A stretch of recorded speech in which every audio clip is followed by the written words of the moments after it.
Oke, terima kasih waktu yang sudah diberikan. Jadi kira-kira sekitar 2 tahun yang lalu saya mulai belajar tentang musik, produksi background dan lain-lain, pokoknya yang berhubungan dengan audio. Dan di situ saya belajar mengenai tentang digital audio workstation. Nah, jadi apa nih digital audio workstation ini apa? Jadi kayak gitu penjelasannya dan macam-macam jenis digital audio workstation. Nah, jadi digital audio workstation disingkat dengan DAW atau DAW itu sebuah alat elektronik atau perangkat lunak yang digunakan untuk menyunting, merekam atau membuat audio. Jadi di mana kita mau membuat sebuah audio atau mengelola audio yang sudah ada, itu kita menggunakan alat software yang disebut dengan DAW. Nah, ini. Jadi ibaratnya seperti studio rekaman gitu, studio rekaman yang dibuat menjadi sebuah software, kira-kira seperti itu. Kemudian perbedaannya dari zaman dulu hingga era sekarang itu berbeda jauh. Jadi kalau di zaman dulu orang membuat musik atau membuat sebuah aransemen itu mereka butuh beberapa orang, kemudian mereka bermain sebuah musik, kemudian direkam dan disimpan ke dalam sebuah piringan hitam. Nah, kalau di zaman sekarang cukup dioperasikan dengan satu orang saja. Jadi tidak perlu lagi ada orang yang main gitar, bass, piano, dan lain-lain. Itu semua cukup satu orang yang mainkan, kemudian dimainkan bersama-sama oleh komputer. Jadi gitu. Nah, kemudian di sini adalah ciri-ciri jenis-jenis dari DAW. DAW itu memiliki pengaturan yang berbeda-beda di aplikasinya. Biasanya dipakai di komputer atau laptop, bisa juga digunakan, bisa juga diintegrasikan dari alat musik eksternal, bisa diintegrasikan ke dalam DAW tersebut. Jadi kayak contoh kita mau main gitar, terus kita mau nambahin kayak efek-efek gitu, atau kita rekam suara keluaran yang ada di gitar, itu bisa kita colok dari sound system, kemudian disambungkan ke DAW gitu. Jadi setiap note yang kita main itu bisa direkam di DAW-nya langsung gitu contohnya. Berikut ada beberapa DAW yang punya mekanisme kerja yang berbeda-beda. Jadi tidak semua DAW itu sama. Ada beberapa yang kegunaannya berbeda. Ada yang punya kelebihan yang tidak dimiliki oleh DAW lain, kayak gitu. Nah, yang pertama di sini ada Adobe Audition. Nah, ini DAW yang paling umum sekali digunakan di kalangan awam. Jadi di sini gunanya untuk merekam sebuah audio atau kalau istilah awamnya bilang saja kayak kita mau ngisi vokal dalam sebuah musik gitu. Jadi kalau misalnya kita sudah punya musik tapi musiknya belum ada vokal, nah kita bisa menggunakan Adobe Audition. Kira-kira seperti itu gunanya. Kemudian berikutnya ada DAW yang namanya Nuendo. Nah, Nuendo itu sama dengan Adobe Audition, tapi yang jadi perbedaannya adalah di sini dia bisa juga memutar sebuah video. Jadi lebih tepatnya Nuendo ini digunakan untuk film scoring, atau mungkin kita bisa masukkan background ke dalam sebuah video gitu. pokoknya untuk film storyboarding, untuk video editor, atau yang biasa mau pas masuk background ke dalam video. Nah, itu bisa juga gunakan ini. Jadi bukan sekedar record audio saja, tapi bisa mengelola video sambil record audio, pokoknya dan lain-lain. Berikutnya, di sini ada namanya Fruity Loop atau FL Studio. Nah, kalau yang ini berbeda dari kedua di atas. Kalau Adobe Audition itu bisa merekam audio. Nah, kalau FL Studio itu bisa digunakan untuk membuat instrumen baru. Jadi kayak contoh gini, kita nggak punya piano, kita bisa masukin instrumen digital di sini. Instrumen digital yang punya suara sama dengan piano. Nah, kita langsung taruh di dalam multitrack. Jadi ibaratnya kayak kita bikin sebuah musik gitu, yang sudah ada drumnya, sudah ada gitarnya, sudah ada bassnya, dan lain-lain. Itu bukan pakai gitar asli, bukan pakai piano asli, tapi semua full itu dari software gitu. Jadi tidak perlu kita harus cari orang yang pintar main gitar terus kita rekam dia main gitar, tidak. Ini kita cukup klik-klik saja gitu. Nah, yang berikutnya ini yang high level, namanya Apple Logic. Dari namanya kita sudah tahu ini buatan Apple, jadi hanya bisa berjalan di sistem operasi Macintosh. Nah, ini dia punya manfaat sama seperti FL Studio, bisa buat musik dari nol, tapi yang lebih adalah kita bisa melakukan sound designing. Apa itu sound designing? Sound designing itu semacam kita mendesain sebuah suara dari frekuensi paling nol, frekuensi awal. Kayak contoh kita mau bikin suara burung berkicau. Itu kita tidak perlu cari burung baru kita rekam. Tidak, kita bisa bikin sendiri. Kita desain dari satu jenis frekuensi suara gitu, dari sekedar gelombang ultrasonik gitu, tiba-tiba bisa jadi suara burung berkicau. Itu namanya sound designing. Jadi kita mendesain sebuah suara. Nah, itu tadi jenis-jenis. Jadi ada 4 jenis DAW yang berbeda-beda. Nah, untuk ciri-ciri dari DAW yang perlu diketahui adalah pertama, dia punya multi-track player. Jadi multi-track player ini gunanya buat apa? Gunanya biar kita bisa memutar lebih dari satu jenis track suara gitu. Kayak contoh nih, ada gitar, ada vokal, ada perkusi dan lain-lain. Jadi biar dia bisa diputar di waktu yang bersamaan gitu. Jadi gunanya multi track itu seperti itu. Nah, kemudian ada lagi yang namanya mixer track. Nah, di sini mixer track itu gunanya untuk menyeimbangkan volume-volume yang ada pada multi track tadi. Jadi kalau misalnya kita punya suara drum terlalu kecil, gitar terlalu besar, nah itu kita bisa atur. Kita setting bagaimana supaya keduanya itu seimbang. Nah, teknik ini disebut dengan balancing. Jadi ini bukan hanya di dunia produksi musik. Jadi kalau untuk film scoring juga itu dibutuhkan sekali. Bagaimana buat videonya kita punya suara itu seimbang. Tidak ada yang terlalu besar, tidak ada yang terlalu kecil. Tergantung kebutuhan. Nah, kemudian yang berikutnya, ini opsional. Ini namanya sequencer. Jadi sequencer itu seperti kita mau membuat sebuah ketukan gitu. Jadi kayak kita mau buat ketukan drum. Nah, kita mau buat ketukannya mau model bagaimana gitu. Berikutnya, ini juga opsional. Ini disebut dengan piano roll. Dia hampir sama dengan sequencer, tapi yang membedakannya adalah dia bukan cuma sekedar membuat sebuah ketukan, tapi juga membuat melodi, nada.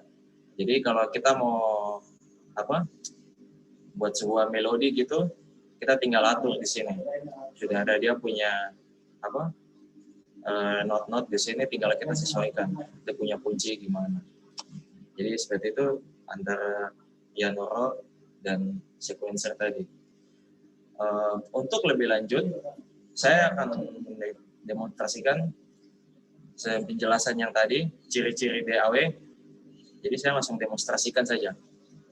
Langsung saya langsung buka ini DAW-nya.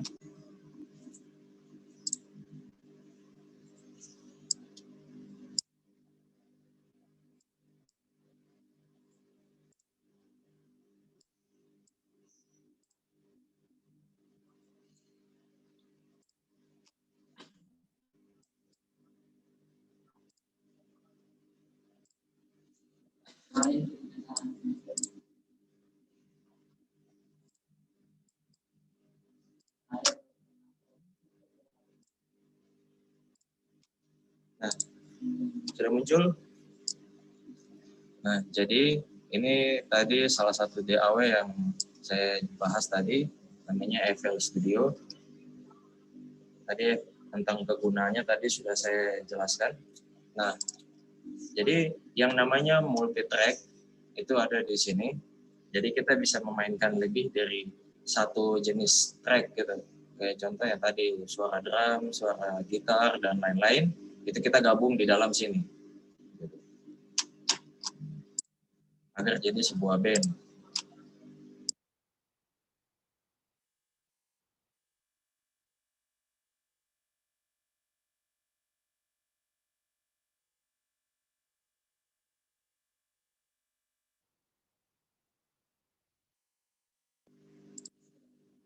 Nah, jadi contoh di sini saya ada punya jenis 6 track, ada 6 track di sini yang terdiri dari suara background.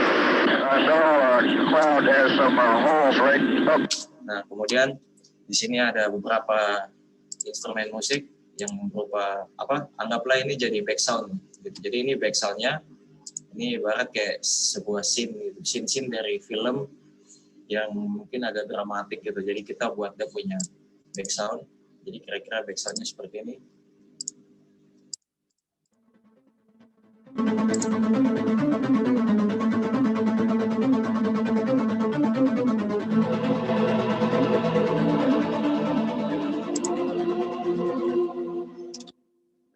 jadi kalau misalnya kita mainkan ini saja. Nah, kalau kita gabungkan, jadi akan seperti sebuah video dramatik gitu. Karena dengan background, dengan tema yang dramatik, jadi kayak gini. I know a cloud has some holes right up next to his balls, and he's got a hole in his door that's as big as he said he can put his fist through it. Jump Jason. Oke, jadi itu multi track. Nah, yang berikutnya tadi sequencer. Jadi sequencer tuh kayak gini. Jadi maksudnya itu membuat sebuah ketukan. Jadi saya kasih contoh.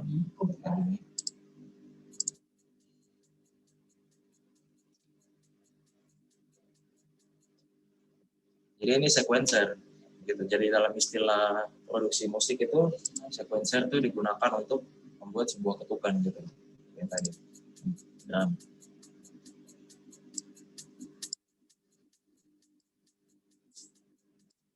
Nah, kemudian mixer atau piano roll aja. Nah, jadi ini piano roll.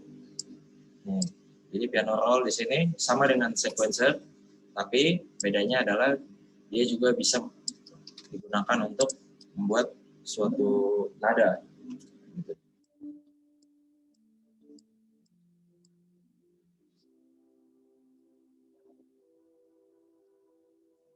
Jadi kalau pas dimainkan itu dia langsung bunyi sesuai dengan kunci-kunci yang kita tulis di sini.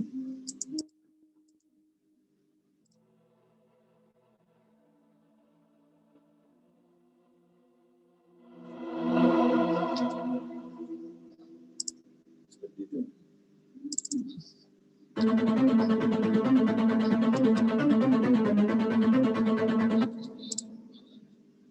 kemudian mixer track. Nah, di sini gunanya kita untuk menyeimbangkan semua suara yang ada di dalam multi track ini tadi. Jadi kayak contoh. Nah, jadi kalau misalnya mungkin suara orangnya terlalu besar, kita bisa kecilkan, atau kita bisa ngatur mana yang mau kita kasih kasih lebih kedengaran suaranya gitu. Apakah suara orkestra yang ini tadi, atau suara pad, atau suara atmosfer. Kita bisa atur di sini. Tapi kita harus lihat dulu yang mana.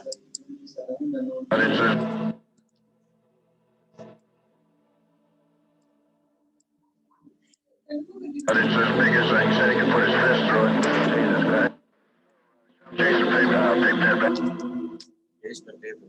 Kalau kita mau atur lagi lebih besar suaranya violin tadi, kita kecilkan lagi suara di sini, jadi musiknya lebih dominan.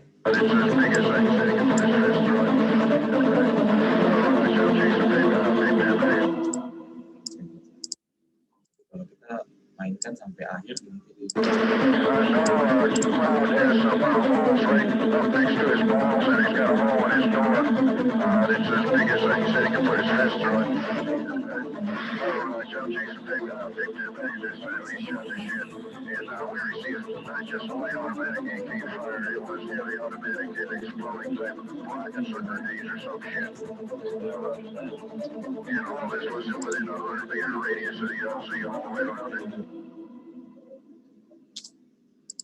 Jadi kira-kira seperti itu. Jadi di dalam film scoring, kalau kalian mau belajar tentang atur audio gitu di dalam film scoring, kalian bisa belajar tentang DAW dulu, biar kalian bisa tahu dasar-dasarnya dalam mixing audio dengan video itu bagaimana cara buat suaranya lebih seimbang atau lebih mana yang dominan antara video atau audionya. Kira-kira seperti itu. Ya kira-kira gitu dari saya sih. Mungkin dari teman-teman ada yang mau ditanyakan, silakan.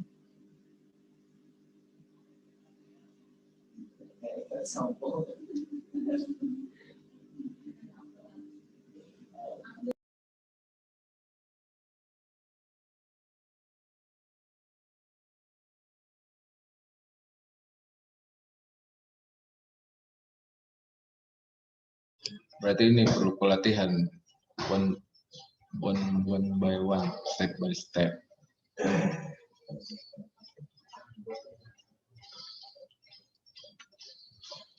Tapi secara besar kalau saya sih sudah ada pembayangan lah bahwa langkah-langkah apa yang mesti saya lakukan terkait aplikasi itu pada saat nanti pada saat masuk aplikasi. Saya belum pernah masuk aplikasinya.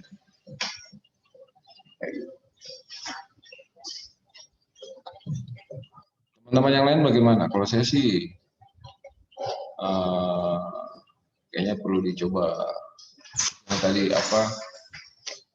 cara kasih masuk suara, lalu diolah atau mungkin cara buat suara. Kalau kasih masuk suara, karena kita pakai inputan ya, ada bunyian yang kita ambil dari luar, kita rekam, kita kasih masuk, atau kita berbicara dan kemudian suara itu direkam, atau kita bermain dan kemudian suara itu direkam. Ya kan? Yang kedua itu tidak ada suara apa-apa, terus kita menggunakan fasilitas yang ada di dalam untuk membangkitkan suara-suara tertentu yang mungkin ada dalam database-nya atau mungkin bisa kita ambil dari tempat lain. Nah, paling langkah-langkah seperti itu kita kayaknya perlu dicoba itu. Setelah itu baru nanti bicara soal mixing ada apa, campur-mencampur. Mixing itu kan artinya mencampur. Gitu. Mungkin yang lain silakan.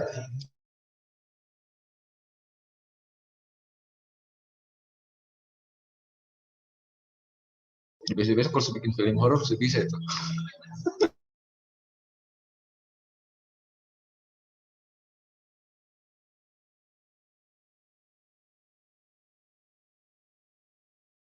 Monggo, monggo, monggo. Ayo, ayo, ayo.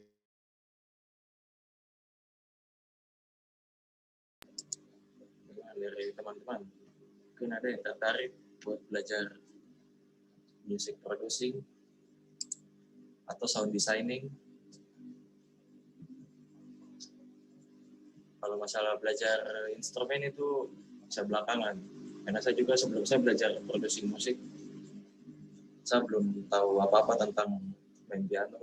Justru saya tahu bikin lagu dulu, baru saya tahu main piano.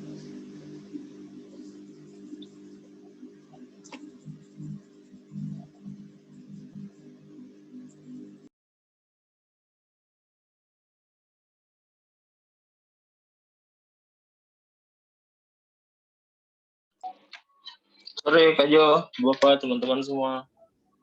Sore. Buka kamera. Buka kamera. Selamat sore Bapak, sahur Pak. Tutup, Kamera tutup supaya dapat sensor. Pen kan? belum mandi jadi. Nggak apa, intinya gue telanjang saja ada cewek di sini.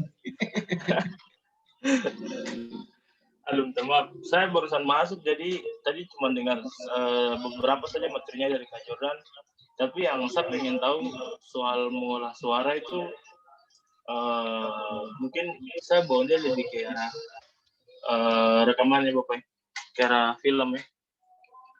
Jadi ada kan kita merekam suara dialog pada saat berdialog gitu toh di film. Nah itu saya pengen tahu bagaimana cara buat rekaman suara itu tuh dia terdengar seolah-olah di luar ruangan sama di dalam ruangan. Apa-apa yang perlu kita tambahkan, contohnya seperti dia perlu efek apa, dia perlu dikasih bagaimana gitu supaya dia punya suara logik gitu, masuk logika kalau didengar gitu. Dengan dia punya situasi di mana dia bicara. Oke. Kalau misalnya tadi aku mau bikin sebuah percakapan, terus dia punya latar itu ada di luar, sebenarnya itu simple. Kau cukup cari gambar apa keramaian kah? Suara keramaian toh. Terus yang percakapan tadi, kau tinggal gabung dalam satu multi track tadi. Sudah.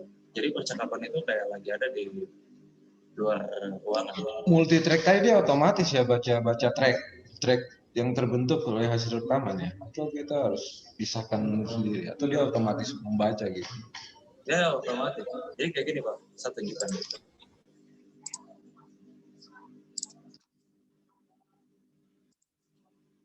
Jadi kayak contoh, gini, misalnya saya mau kasih masuk suara lain dari luar.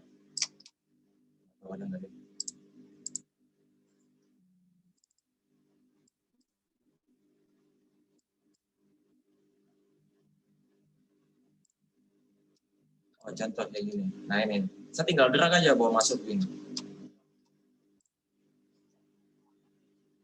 Nah nanti dia langsung muncul. Tinggal kita atur gimana biar bisa sinkron gitu. Jadi kayak contoh nanti kalau kita main A lonely boy discovers an age-old nemesis is. Nah, jadi tinggal cari suara yang suara-suara keramaian gitu, atau kok bisa jalan ke kota kah, baru akan pakai HP, toh? Tinggal kok gabung gitu. Terus kalau misalnya mau apa buat kayak tadi mungkin di dalam aula atau contoh, kalau di situ kayak contoh ini kan suaranya kayak kering sekali toh, suaranya kering. Nah, kok mau bikin percakapan itu kayak ada di dalam aula gitu, kok tinggal tambahkan efek yang disebut dengan reverb. Nah jadi reverb tuh kayak gini. A lonely boy. Kalau saya pakai efek ini, nanti suaranya kayak dia bicara seolah-olah lagi ada di aula. A lonely boy discovers.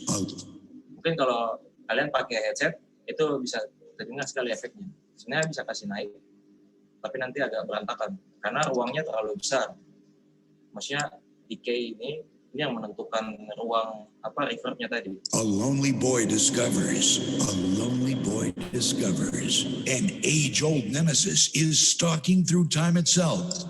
Bisa dengarkan tidak itu perbedaannya tadi? A lonely boy discovers, an age-old nemesis is stalking through time itself to hunt down the... Jadi kuncinya itu sebenarnya ya cukup tambahkan beberapa efek atau tambahkan itu tadi suara dari lain, suara dari luar. Contoh kayak tadi kau mau bikin kayak di aula itu. Pokoknya tergantung kebutuhanmu. Jadi kebutuhanmu apa, tekniknya pasti cuma itu. Kau layering atau kau kasih efek. Paling dua itu.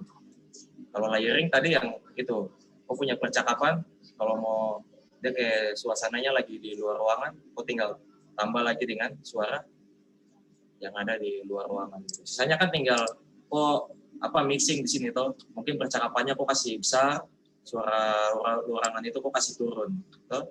Kayak gitu. Jadi biar suara yang di luar ruangan itu tidak mengganggu percakapannya tadi. Jadi kayak gitu. Intinya kau tentukan dulu metode yang kau mau pakai, kemudian tekniknya kau mixing. Itu kayak gitu aja.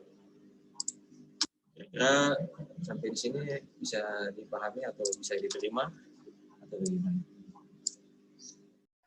Berarti ini kayak FTP doang untuk udah habis. Sorry, tinggal merek TV jadi. Kalau misalnya Kak Jo, misalnya kan ada beberapa percakapan yang di dubbing nih. Terus percakapan mentah, suara mentah itu dia kedengaran sekali di dalam ruangan. Itu harus ditambahkan efek apa gitu supaya dia bisa kedengaran tidak terlalu di dalam ruangan gitu. Karena percakapan itu mau dipakai untuk outdoor.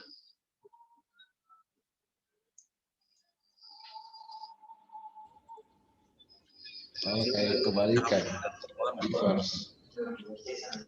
Di dalam ruangan, kau mau bikin bagaimana biar dia kayak tidak ada di dalam ruangan gitu, tapi dia di luar, ya toh? Iya. Iya. Ya itu tadi. Atau bisa juga gini sih.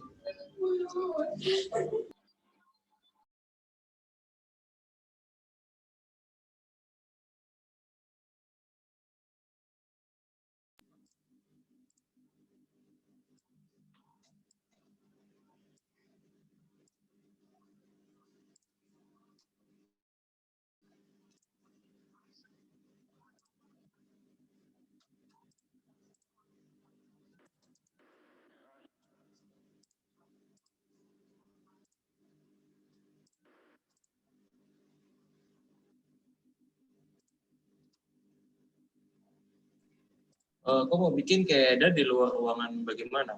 Apakah luar ruangan itu maksudnya ada angin-angin kah? Bagaimana kah? Contohnya? Contohnya kayak gini. Misalnya nih ada satu scene yang dia harus retake nih, terus harus di-dubbing suaranya. Terus kita dubbingnya di dalam ruangan. Otomatis kan suara yang di-dubbing itu kan dia kayak mantul-mantul, dia kedengaran dalam ruangan gitu. Nah, suara ini mau dipakai untuk kebutuhan scene yang di luar ruangan. Bagaimana cara olah suara itu supaya dia tidak kedengaran mantulnya begitu, supaya dia kedengaran memang betul-betul di luar ruangan suara itu gitu.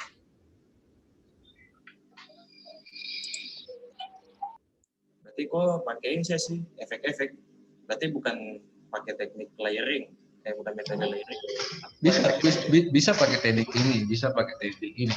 Misalnya sekarang, ini suara saya lagi ngomong nih ya.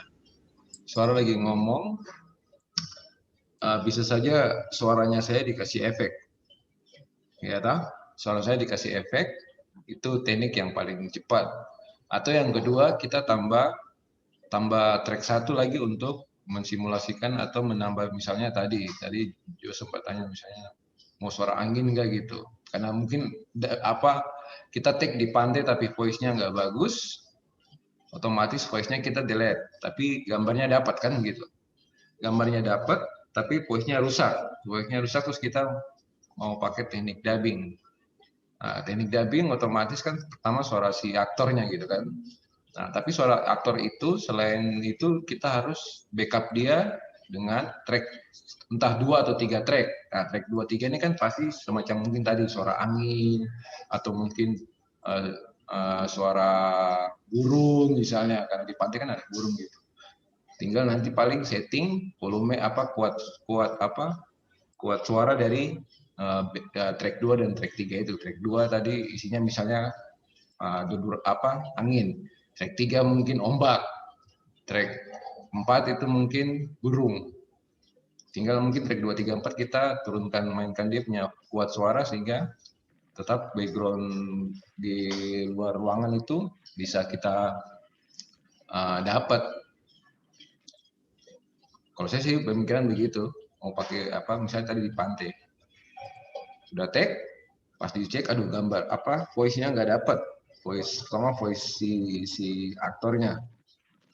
Kita dubbing suara si aktor, kita pakai efek kan pasti masih kurang kan, ada kurang sentuhan. Nah tadi Jordan bilang, oh kita mau tambah angin kah, atau mau tambah siluan burung kah, atau mau nambah ombak. Hanya mungkin kalau tadi penjelasan yang baru disampaikan singkat itu, ya paling saya fokus ke track 1 sebagai suara inti, track 2 3 angin dan ombak. Mungkin saya main settingan volumenya biar tidak terlalu mengganggu track 1 tadi.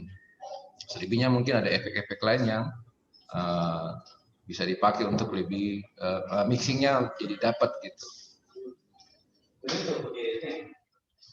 Kayaknya begitu ya, Jordan. Anggap aja seperti begitu. Ya, penjelasan awal. Kalau saya lihat dari aplikasi sih bisa gitu. Hanya mungkin efek-efek apa yang nanti baru kita coba satu persatu untuk misalnya efek untuk ke track 1. Track 1 ini suara ya, suara dubbing. Gambarnya di pantai. Saya mau ngomong sebagai aktor cie. Ternyata pas dia Pak Jim dia ngomong apa tidak ada jelas. Akhirnya Pak Jim dubbing suara saja, langsung dubbing suara masuk. Tapi kan suaranya masih dalam ruangan, masih suara rekaman asli kayak gini kan. Intonasinya udah bagus gitu, tapi kurang sentuhan alam. Misalnya tadi karena di pantai ada kita paling ya, kalau situ saya merasa ada visual flashback kembali kepada suasana sebenarnya. Arti kata untuk menangkap suara apa yang bisa terdengar saat itu, misalnya suara ombak, suara angin, atau mungkin suara burung atau apalagi yang mungkin kita taruh di track 1 untuk suara, track 2 3 untuk dukungan suaranya, baru nanti efeknya dimainkan. Nah, sekali lagi kalau main efek itu ya. Jadi atau Rizaldi maksud itu hasil rekaman yang di luar ruangan kan ada suaranya juga. Berarti kan sebelum kita ngisi dubbing itu kita harus kasih hilang suara yang ada di video itu dulu gitu. Baru bisa kita taruh. Ya. Nah, kalau Rizaldi begitu tuh. Suara ini yang mau ditaruh kasih dubbing. Kita kasih hilang suara manusia di aplikasi ini. Cuman ini kita tidak ahli dalam hal menghapus vokal atau menghapus instrumen terus sambil vokalnya. Cuman yang saya tahunya tuh pakai ini biasanya. Kalau kayak tadi tuh rekam kok sudah take terus suaranya kurang bagus. Tapi kok dubbing. Nah, jadi kok cukup pakai audio yang ada di video yang kotek tadi tuh, tapi kok kasih hilang suara orangnya, suara orang yang bicara itu. Kok tinggal ganti dengan hasil yang dubbing tadi. Gitu, pakai aplikasi ini biasanya.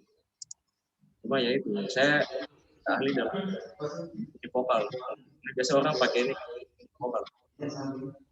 Ya, bisa saja begitu, tergantung kemampuan kalau saya lihat-lihat itu biasanya tergantung resource suara. Kan biasanya kalau gambar plus suara itu aplikasi sudah bisa pisahkan langsung gitu. Pada saat kita taruh ke track, dia sudah bisa bedakan mana frekuensi suara, mana frekuensi audio. Nah, sehingga nanti kita bisa berfokus di audionya gitu. Audionya yang diperbaiki, baru setelah itu dirender ulang, digabung lagi dengan di mixing lagi dengan video untuk mencegah keterlambatan atau mungkin pas syuting mulut beda suara beda. Tapi bisa aja, bisa. Kalau saya memang bisa sih, bisa kita ngambil voice yang sudah ada, tinggal mengisi voice yang baru. Tapi kalau rusak sama sekali, bagaimana? Artinya, nggak jelas banget nih suaranya si aktor, ketutup sama situasi suasana.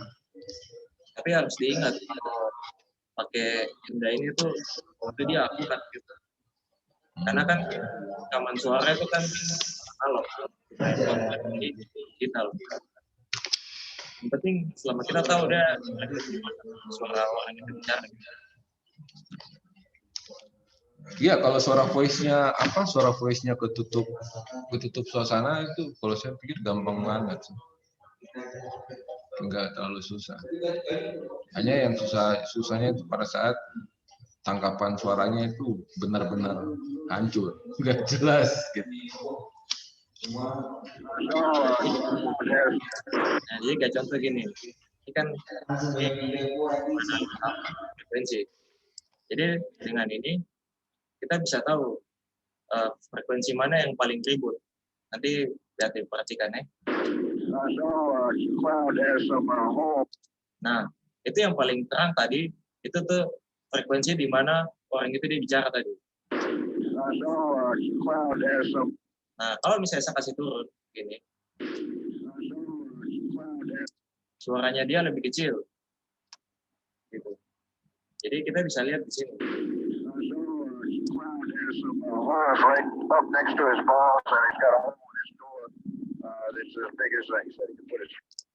Jadi gitu. Intinya minimal kita tahu dulu dia yang yang bicara di videonya tuh dia ada di frekuensi yang mana, gitu. Tapi karena yang ini bukan suara rekaman radio, jadi bukan hasil rekaman pakai alat perekam yang kualitas tinggi gitu. Jadi antara latar sama orangnya sudah menjadi satu. Gitu. Makanya kenapa pas kita kasih hilang suara orang, dia punya latar juga ikut kecil.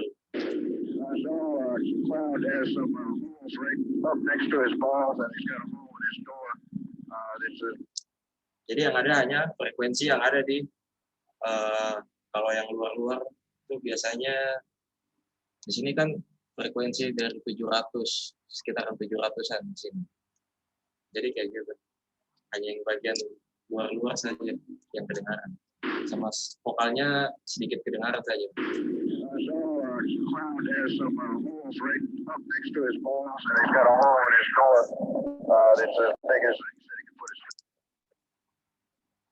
Teknik ini disebut dengan EQing. Jadi kayak kita menentukan frekuensi dari suatu suara gitu. Frekuensi mana yang mau kita kasih nampak suaranya, frekuensi mana yang mau kita kasih hilang suaranya. Gitu. Atau kita kasih kecilkan. Namanya sudah canggih tuh berarti. Iya. Berarti tidak ada masalah itu siapa Rizaldi. Kalau saya waktu rekam di luar suara itu bisa di setel untuk mendapatkan bunyi yang kita inginkan. Oh iya.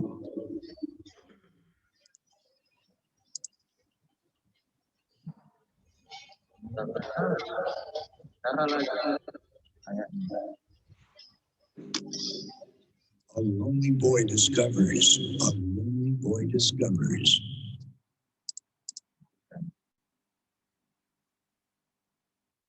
A lonely boy discovers. Kalau ini buat kasih efek suara di vokal aja. A lonely boy discovers. A lonely boy. A lonely boy discovers. Kayak gitu. Biasa kalau kita mau bikin suara robot, kayak kita ngomong tapi suaranya jadi robot atau jadi yang lain-lain. A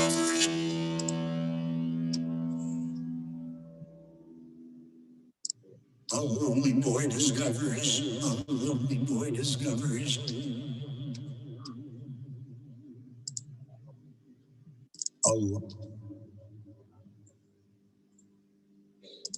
Atau bisa juga kita kayak layer dengan apa gitu, dengan noise.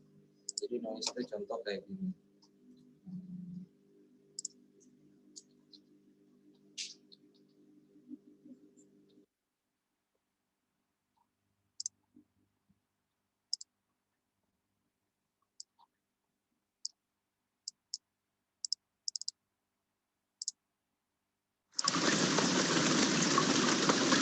A lonely boy discovers. Kayak gitu. Dan tadi saya bilang tadi layering. A lonely boy discovers. A lonely boy. An age-old nemesis is stalking through time itself.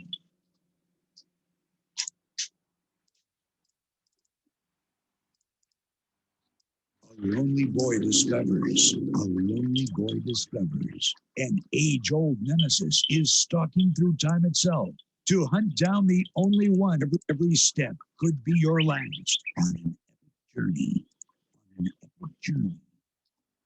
Atau tidak, kok pakai cara alternatif. Kayak misalnya, kok habis tag di situ tuh, tag juga apa? Tag juga kayak suasana di sekitar gitu. Maksudnya rekam dia punya suara gitu. Suasana di sekitar situ bagaimana gitu. Jadi maksudnya disiapkan alternatifnya lah kayak gitu. Misalnya pas lagi syuting, lagi tag, tiba-tiba sambil kita syuting itu kita juga rekam pakai alat perekam suara kah. Jadi rekam keributan yang ada di sekitar situ. Biar suasananya masih tetap sama. Oh, masih ada di sekitaran situ. Kayak gitu sih. Kalau aku mau cara yang paling gampang, itu cara alternatif. Biarkan nanti tinggal di layer. Kira-kira bagaimana? Apa itu sudah cukup membantu atau mungkin masih kurang atau gimana? Harus uji sendiri. Terima kasih Kak Jo. Thank you. Berarti itu vokal itu ditambahkan dengan ambien sekitar gitu. Iya. Oke, siap. Kalau tidak kok ini aja tuh, antisipasi gitu. Kalau misalnya aku lagi tag, tuh sambil tag ini, sambil rekam pakai perekam suara kah, rekam suara-suara sekitar tuh, biar pas nanti kok mau karena suara yang dari video itu jelek, kok mau dubbing dia, nah aku tinggal tambah suara yang tadi kok rekam itu biar suasananya masih sama tuh, dengan yang sekitar tadi, kayak gitu loh. Itu baru terhalus di aplikasi. Siap Bapak. Karena memang begini loh, biasanya kalau kita berhubungan dengan video, dengan audio itu lewat visual saja kita udah bisa tahu bahwa itu frekuensi gangguan. Bisa langsung pakai aplikasi yang sederhana itu bisa kita langsung erase itu frekuensi tersebut karena dirasa mengganggu gitu. Karena memang kelihatan sekali gitu. Tapi kalau kalau saya lihat aplikasi yang sekarang ini jauh dipermudah sekali gitu, dengan banyaknya muncul, dia bisa mengenal frekuensi-frekuensi mana yang kelompok-kelompok frekuensi yang bisa kita high maupun kita down seperti itu. Jadi ada frekuensi, jadi kalau saya lihat tadi ada banyak suara, tapi setiap suara itu punya frekuensi dan frekuensi itu selalu stabil gitu. Stabil. Makanya kenapa aplikasi itu bisa membaca ada berapa frekuensi di situ dan dia bantu mana yang Anda mau up dan mana yang Anda mau down. Tinggal nanti kita lihat hasil kita down yang kelompok ini bagaimana atau kelompok yang satu bagaimana, apakah itu suara yang sudah kita inginkan atau masih belum. Tapi sangat membantu sekali kalau lihat tadi menggeser up down. Tapi ada berapa titik tadi? Misalnya tadi ada 8 titik. Terus tadi Jordan main di titik kelima itu kan kelompok frekuensi kelima. Yang dikenal itu tadi bilang suara vokal gitu. Nah itu kan up, waktu di down seperti apa terjadi, waktu di down apa yang terjadi. Pada saat kita mungkin pada saat kita geser mungkin ke titik yang kedua kita geser, apa yang terjadi bisa kelihatan. Jadi agak mudah lah gitu. Tinggal nanti keterbiasaan penggunaan. Oh langsung sudah tahu, oh ini frekuensi yang kayak gini. Oh ini yang suara aslinya. Oh yang ini. Itu kalau saya berpikir itu dari jam terbang aja, keterbiasaan aja. Sehingga pada saat kita rekam, suaranya kita rasa kurang bagus, bahkan suara bagus kita masih bisa bilang kurang bagus, kita pas buka kita bisa tahu mana yang mau kita up, mana yang mau kita down. Aplikasinya sangat membantu dibandingkan aplikasi zaman dahulu. Aplikasi zaman dahulu itu perlu kerja bakti, perlu mengenal frekuensi baik, baru bisa cut frekuensi tersebut tanpa menghilangkan informasi yang sebenarnya. Misalnya pada saat saya lagi ngomong, terus ada suara yang ngomong, suara itu kan bisa dihapus gitu. Tapi tanpa menghilangkan suaranya saya gitu. Kan kalau salah-salah hapus kayak kena kena sensor. Tapi nggak bunyi tit. Bagus itu. Siapa tahu besok bisa kasih masuk suara. Artinya efek tadi kalau saya bilang, sebenarnya teknik untuk kita memperbaiki voice di hasil take langsung itu sudah pasti. Gitu. Pada saat kita take langsung, otomatis voice-nya langsung itu sebenarnya sudah pasti voice itu akan diediting. Voice itu akan diediting. Dan biasanya kalau orang video mereka akan cut di tempat kalau videonya dapat, audionya dapat, agak enak untuk mereka cut editing video. Tapi kalau pada saat mengkat tetapi ternyata videonya nggak bagus, nah di situ pasti audionya harus dikerjain gitu, diedit bagaimana, atau bahkan teknik akhirnya ya di dubbing gitu. Dubbing ada 2 sesi, kita bisa pakai beberapa suara dari hasil masternya, atau bahkan master itu dirubah sama sekali total, artinya suara baru gitu. Alternatif yang paling gampang ya tadi, voice masternya diedit, menghilangkan frekuensi-frekuensi rusak. Kalau tidak dapat, alternatif kedua, hapus frekuensi rusak, tinggalkan. Hapus, berusaha ambil suara, ambil rekaman suara sekeliling. Kalau dua-duanya rusak atau kesusahan, baru dubbing 100%, artinya dubbing voice, dubbing baru masukkan suasana. Walaupun memang agak susah karena kita akan kesulitan mencapai suasana sebenarnya gitu. Tapi memang tadi sudah alternatifnya ya, yang tadi sudah dikasih kan, kita waktu take suara, tapi ada hal yang kita lakukan itu merekam, mencoba menangkap suasana saat itu. Hingga nanti kebutuhannya apakah masternya kita drop atau tidak. Kalau drop berarti kita dubbing suara saja, tetapi background atau suara sekeliling sudah ada rekamannya. Tinggal nanti aplikasi mencampurnya. Sehingga bisa sampai level 90% kayak kita udah take di luar.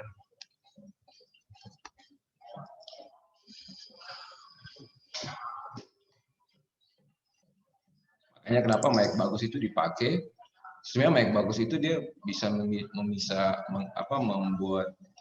komposisi frekuensi yang sangat jelas untuk aplikasi baca. Jadi kalau mic-nya bagus, aplikasinya akan gampang membaca. Dan akhirnya pada saat dia gampang membaca, otomatis gampang kita ngedit. Tapi kalau mic-nya pas-pasan, nah di situ ada kendala. Karena pasti pada saat dibuang ke aplikasinya tidak akan terlalu jelas menangkap berapa frekuensi sih yang dia bisa dapatkan dari hasil rekaman tersebut. Makanya harga mic mahal. Sangat mahal, bisa puluhan juta lagi. Mic yang kamu biasa pakai karaoke.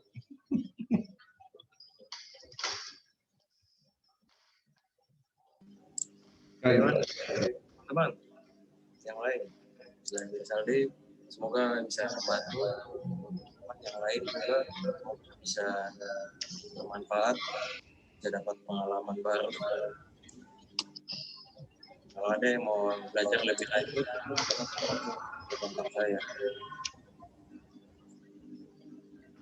Siap, Pak Gibran. Makasih lagi. Saya dengan materi ini, saya punya pemikiran semakin menggila gitu. Bukan pemikiran tapi semacam hayal-hayalan gitu terkait. Mungkin besok nanti Asmila tulis cerita tentang apa film yang mengandung film horor, kan kita nggak repot-repot cari suaranya kan. Kita bisa bikin kita punya voice sendiri gitu. Tipikal Pak Jim banget sih. Iya, Ken Gabus. Karena begini loh, jujur ya, kita memang harus punya voice yang otentik, punya voice yang original. Kenapa? Supaya pada saat kita publish hasil itu kita tidak terkena apa ya namanya istilah di YouTube? Itu copyright. Ya, copyright gitu. Jadinya kalau kita punya, kan kita bisa, kalau kita punya sound, kita bisa patenkan dia, kita pakai sendiri ya nggak apa-apa, nggak kena kemana-mana. Orang lain pakai ya mereka kena paten. Artinya liarnya itu adalah kita bisa, ternyata seandainya kalau kita membayangkan sebuah film, sebuah fragmen, terus kita pengen bunyi seperti apa, kita udah punya pengetahuan bahwa bisa kita wujudkan suara seperti ini atau suara seperti apa yang kita mau untuk mendukung fragmen atau drama atau ya acting yang sedang dimainkan. Nggak ada suara pintu, pasang suara pintu. Sejak kapan kita punya suara pintu? Kan gitu. Makanya saya bilang kenapa bisa jadi liar gitu. Liarnya karena bisa muncul aja, bagusnya. Jadi orang nggak berpikir soal, jadi yang urusan video dia berpikir soal videonya, tapi yang imajinasi suaranya bagus, dia berpikir tentang suara apa yang bagus dimainkan di fragmen seperti ini kayak gitu. Dan nanti aplikasi membantu untuk mewujudkan dan menggabungkan dengan video. Jadi gambar actingnya baik, ditunjang sama suara yang mendukung juga. Gitu. Jadi suara yang mendukung itu bukan soal bunyinya, tapi bunyi seperti apa gitu. Kalau angker jangan bikin bunyi tertawa gitu. Kalau sedih ya jangan bikin bunyi angker. Beda lah, bunyi angker dan bunyi sedih kan beda. Gitu. Orang lagi sedih, kok kasih bunyi ngeri. Orang bingung, ini kali ini orang tertawa kenapa? Sedih kenapa? Kok bunyinya angker banget? Gitu. Keren. Kayaknya saya sudah lama sekali ketinggalan.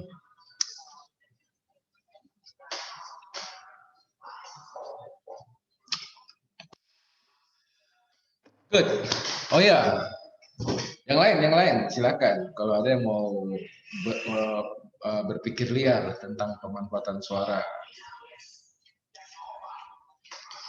Ini kita masih berpikir gitulah. Karena bisa saja pengetahuan ini jadi ide kita pada saat mengambil suatu gambar. Coba sekarang kalian nonton film Friday the 13th tanpa suara, ayo. Siapa yang ngeri? Yang ada dia kepo. Terus tiba-tiba gambar kaget muncul di depan. Dia maksudnya muncul bikin apa? Gak ada suara kan? Film bisu. Kayaknya nanti satu kali kita screening film bisu, bro. Edit satu film angker, kasih hilang suara, baru kita lihat responnya kita bagaimana. Biar lebih liar pikiran untuk lebih liar ke soal teknik ini loh gitu loh. Kalau tanpa suara bisa Bapak. Kayak gitu kan itu kalau film-film kayak gitu tidak punya taksiran film-film festival tuh. Dia lebih liar, dia lebih idealis. Jadi tujuannya kita supaya ada pikiran-pikiran liar bagaimana cara memanfaatkan bunyi atau menempatkan suatu bunyi dalam suatu fragmen. Gitu. Sehingga informasi yang tadi ini bisa lebih membuka kita punya, kayaknya bagusnya ada suara ini kayak gitu. Atau mungkin pas hantu dia lagi jalan-jalan baru bikin bunyi apa, Mickey Mouse ke Tom dan Jerry itu.